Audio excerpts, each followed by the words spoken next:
आज राजकारणानं वेगळं वळण घेतलं.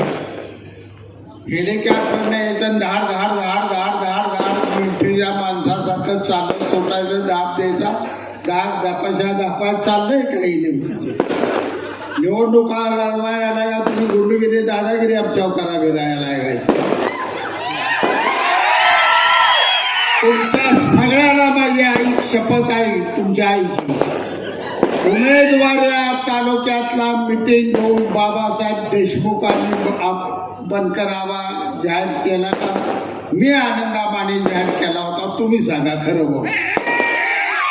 उमेदवार जाहीर केला शेका पक्षानं, मिटिंग घेतली. शेतकरी कामगार पक्ष स्वतंत्र लढाई खेळणार आणि आमचा हुकुमी एक्का बनकरावा उमेदवार.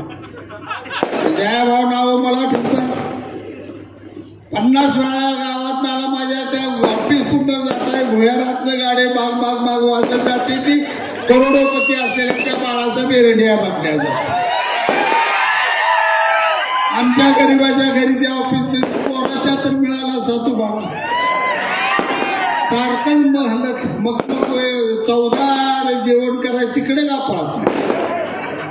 ही लढाई मी जास्त बोलत नाही. या शहरासाठी माझ्या अट्टापोटी साहेबांनी 200 कोटी रुपये दिले. 200 कोटी रुपयाची जर तुम्हाला काय दयामाया दाखवायची असेल काय, हे आपल्याला साहेबांनी दिलेले त्याचं काय फेडायचं असं धनुष्यबाण यांची मला झटका नाही लागला. दीपक आबा, सावंत पटेल,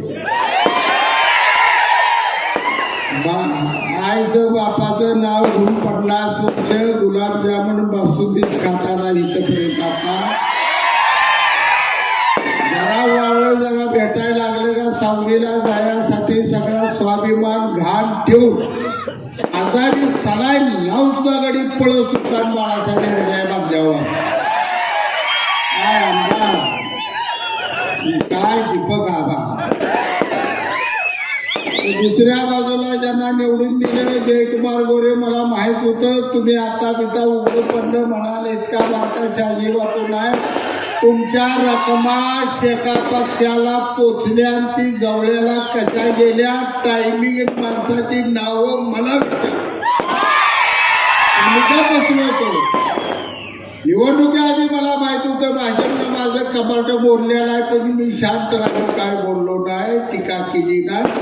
पराभवानंतर सुद्धा फडणवीस साहेब आवर्जून सांगतो मी भाजपवर आरोप केला नाही, पण भाजपने तर मदत शेका पक्षाला केली तालुक्याला माहित होतं तरी आम्ही सहन केलं.